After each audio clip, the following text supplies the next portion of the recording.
अहम ख़बर है लाड़काने में अवां सां शेयर कयूं पिया। पुलिस मुबैना मुक़ाबले दौरान एक जवाबदार के ज़ख़्मी हालत में गिरफ़्तार करे वरितो।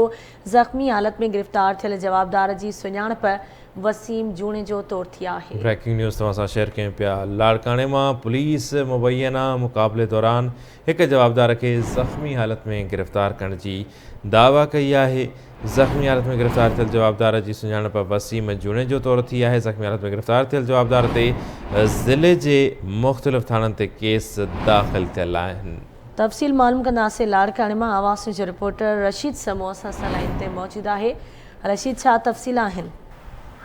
जी बिल्कुल, गजाला कंका थाने की पुलिस यह दावा कई है तो मुबैना मुक़ाबले में ज़ख़्मी हालत में एक जणे के पुलिस गिरफ़्तार करने की दावा कई है।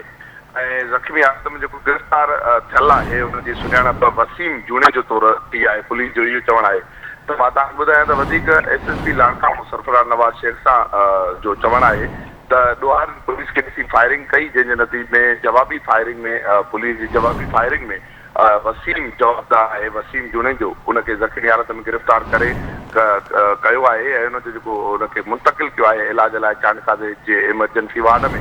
मां तव्हांखे ॿुधायां त उन जो SSP वधीक चवणु आहे त मुख़्तलिफ़ थाननि ते ज़िले जे उन ते वसीम जूणे जे ते केस दाख़िल थियल आहिनि ऐं वधीक जांच कई पई वञे।